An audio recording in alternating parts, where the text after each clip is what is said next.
کوئی ایسی ٹویٹس آپ کی جواد احمد صاحب کے بارے میں بھی ہیں جس میں آپ نے ان کی تعریفوں میں زمین و آسمان کی کلابیں ملائیں؟ میں نے تو ابھی ریسنٹلی بہت ساری باتیں کی اور اس میں اگین میں آپ کو ایک بات گنوا دیتا ہوں اگر آپ کو اس سے اختلاف ہو تو بتا دیجیے. آج آپ کو جواد احمد عمران خان سے 1000 درجے بہتر نظر آ رہا ہے. جی اس کی کیا وجہ ہے؟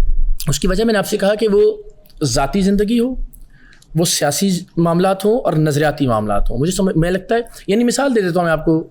سیاسی زندگی میں جواد احمد نے کبھی ڈکٹیٹر مشرف کو ووٹ نہیں دیا, کبھی کسی جرنیل کو جمہوری اور سلجھاوا نہیں کہا, کبھی کسی احتجاج. آپ ریفرینڈم کی بات کر رہے ہیں, مشرف کے ریفرینڈم کی بات کر رہے ہیں. ووٹ دیا, پھر ظاہر ہے اس کے بعد توبہ طائب بھی تو ہو گئے تھے نا وہ بھی مشرف صاحب سے. پوری دیکھیں نا, مان لیتے ہیں آپ کی بات, لیکن کیا وقت کے ایک مطلق العنان عامر کو جس نے مارشل لا لگایا, جس نے آئین پامال کیا, جس نے عدالتوں کو ججوں کو یرغمال بنایا, اس کو ووٹ دینے کا جرم صرف اتنا ہی کہ ایک بندہ کہ جی میں توبہ طائب ہو گیا. صبح کا بھولا ہوا شام کو گھر واپس آ جائے. آپ کے خیال میں یہ اتنا بڑا جرم ہے پاکستان کے 78 سال کی تاریخ میں کہ جن لوگوں نے بھی ڈکٹیٹروں کو اور جرنیلوں کو اور اسٹیبلشمنٹ کو کندھا دیا آئین کی پامالی میں, آپ دیکھیے کہ ہم نے قدم بقدم اس طرف بڑھنا شروع کیا ہے.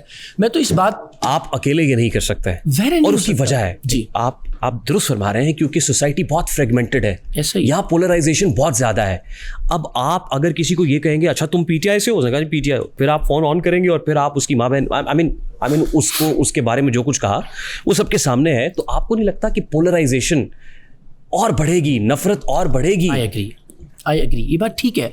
ممکن ہے کہ یہ اس واقعے سے ظاہر ہے میں نے بہت ساری اپنی آنے والی زندگی کے لیے چیزیں سیکھی ہوں, لیکن اس لمحے میں نے جو کیا اور اس وقت میں جو سوچ رہا تھا وہ میں نے بیان ہی آپ کے سامنے رکھا کہ کوئی بھی ایک عام آدمی ہوتا اور ایسی سچویشن ہوتی, اور پھر وہ عام آدمی جو 14 برس تک اسی روپ میں رہا ہے,